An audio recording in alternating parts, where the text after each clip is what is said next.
nagbibigay ng 10% kanino? Kay Melchizedek sa pamagitan nino ni Abraham. Ngayon, sino mas dakila? Yung mga Levites o yung si Melchizedek? Mas mataas ang rango ni Melchizedek doon sa mga Levites. Ang mga Levites, kumukuha ng 10% sa bayan, samantalang ang Melchizedek na ito, kumukuha sa Levites sa pamagitan nino ni Abraham. Okay? Sila yung nagbibigay ng 10% kanino? Kay Melchizedek. Tuloy natin. Sapagkat siya'y nasa balakang pas ng kanyang ama nang ito'y salubungin ni Melchizedek. Di ba? Nung salubungin ni Melchizedek si Abraham, wala pa yung mga Levites. Nandun pa sa balakang ni Abraham. Okay? Part pa ni Abraham sila. Pero nagbibigay na si Abraham ng 10%.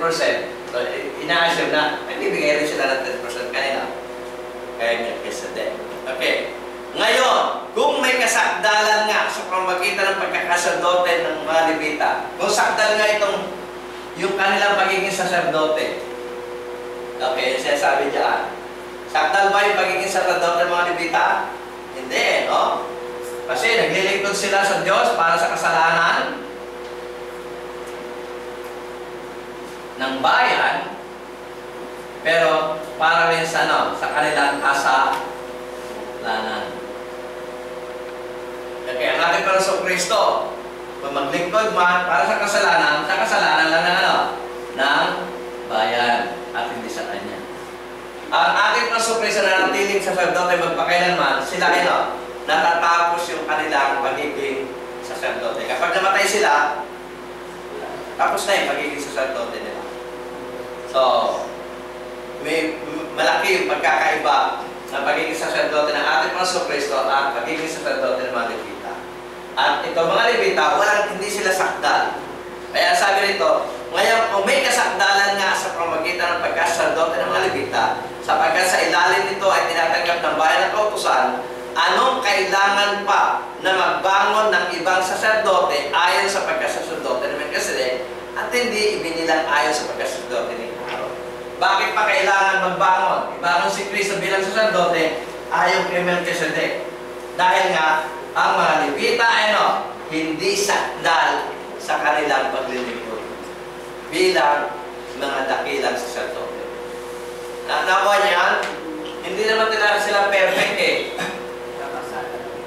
para maging dakila nating sacerdote. Samantalang ating Panginoong Kristo, perfecto yung pagiging dakilang sacerdote. Kaya nga ang ginawa ay pinalitan na yung pagiging sacerdote nila. Inalis na sila sa pagiging sacerdote kapag dumating na yung tunay na dakilang sacerdote ayon sa pagkasacerdote ni Melchizedek. Okay? Kaya nga, yung mga sinusulatan, sabi, huwag na kayo bumalik dito, wala na ito. At kung babalik kayo dito, wala na kayo babalikan. Kapag tayo ay meron ng dakilang sacerdote na tutugon para sa ating mga pangangailangan. Okay, sabi, sapagkat sila sa katotohanan ay ginawang sacerdote na walang sumpa. Dahil pa siya na may sumpa sa pamagitan niya o nagsabi tungkol sa Kanya. Sumumpa Panginoon at hindi siya nagsisi, ikaw ay sacerdote magpakailanman. Sino sinasabihan ating Panginoong Kristo? Yung pag-isip sacerdote ng mga Levita hindi magpakailanman. Pero ang sumpa ng Diyos, kapag nilagay na si Kristo bilang sacerdote, ito ay magiging sacerdote magpakailanman. At ngayon, gayon din naman si Jesus ay naging tagapanagot ng lalong maging magaling na tipan. Okay? At katotohanan sila ay marami sa bilang na naging mga sacerdote sapagkat dahil sa kamatayan ay napigil sila ng nakita niyo? Dahil sa kamatayan, di ba? Buhay sila, naglingkod sila bilang sacerdote, pero pagkatapos na sila mamatay, sacerdote pa sila? Hindi na, napigil na yung pagiging sacerdote na. Hindi kagaya ng ating Panginoong Kristo, si Kristo na buhay, namatay, inilibing, at muling nabuhay, at naging sacerdote, mamatay pa siya. So, hindi na siya mamamatay, at kung hindi na siya mamamatay, ano mangyayari? Yung kanyang pagiging sacerdote hindi na rin mamamatay, magpapatuloy. Kaya nga, siya ay sacerdote ayon sa pagkasacerdote ng Melchizedek na sacerdote magpakailanman. Nakuha natin yan? So, ito mga ito, walang saysay ito.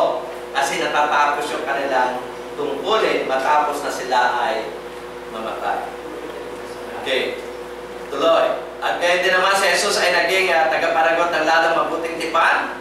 At katotohanan sila ay marami sa bilang na naging mga sacerdote sapagkat dahil sa kamatayan ay napigil sila ng pagpapatuloy. Datapot siya sapagkat namamalagi magpakailanman. Ating Panginoon Kristo po yun ay may pagkasacerdote siyang di mapapalitan.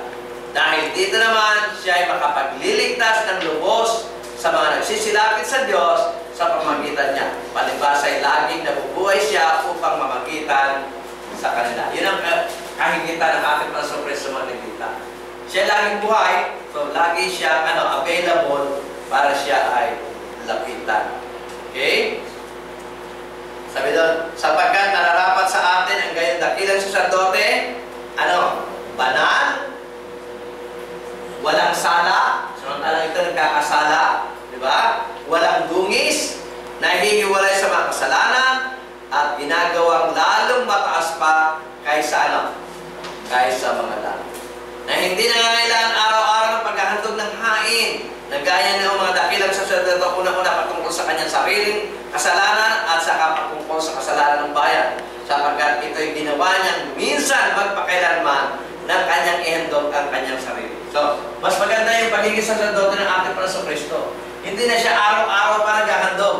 Ang kanyang handog ay minsan at magpakailan.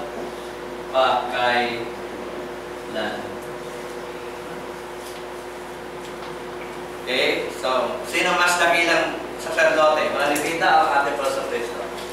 Ating Panginoon Kristo. Kasi once lang na siya naghandog at ito ay ito ay credited na sa lahat ng panahon. Everlasting na po ito. Okay, sapagkat siya ginawa niya minsan at magpakailanman ng kanyang ihandog at kanyang sarili. Sapagkat inilagay ng kautusan na mga dakilang sacerdote, mga tao may kahinaan, ngunit ang salita ng sumpa na kasunod ng kautusan ay siyang naglagay sa anak na sakdal magpakailanman. Okay. Dito na natapos, sabi doon sa chapter 8, verse 1 and 2, sabi, ang kinauuwin nga na mga bagay na aming sinasabi ay ito. At ito ang dapat natin tandaan. Mayroon tayong isang dakilang sacerdote na nakaupo sa kanan ng lukan ng karangalan sa langit, ministro sa santuario, at tunay na tabernakulo na itinayo ng Panginoon, hindi na tao. So, mahalaga na lumapit tayo, iapit natin ang ating pagtitiwala sa ating Panginoon Kristo sapagkat siya ang tunay na dakilang sacerdote na makatutugon sa ating mga pangangailangan. Okay? So yun po yun. Kaya ito sinulat ng Hebrews sapagkat yung mga sinusulatan nila ay nais muling bumalik sa mga paglilingkod ng mga Levita at iwanan ang ating Panginoon Kristo. Pero kapag iniwanan lang sa ating Panginoon Kristo, ano mangyayari sa kanila? Kapag natapos na ang mga Levita sa kanilang paglilingkod, tunay natapos ang mga Levita sa paglilingkod sapagkat noong 70 AD, namatay silang lahat at diniba ng Roman Empire ang templo. Saan pa sila maglilingkod ngayon? Wala na. Kaya kung sila ay babalik dito, nawawalan saysay ang ginawang pananampalataya at pagtitiwala sa ating Panginoon. Kaya nga nung nakaraang linggo, sabi, pagtibayan natin, ingatan natin matibay ang ating pagkakatiwala hanggang sa hanggang sa katapusan. Nagtiwala tayo, meron na tayong dakilang sacerdote, lubos na makatutulong sa atin upang bigyan tayo ng walang hanggang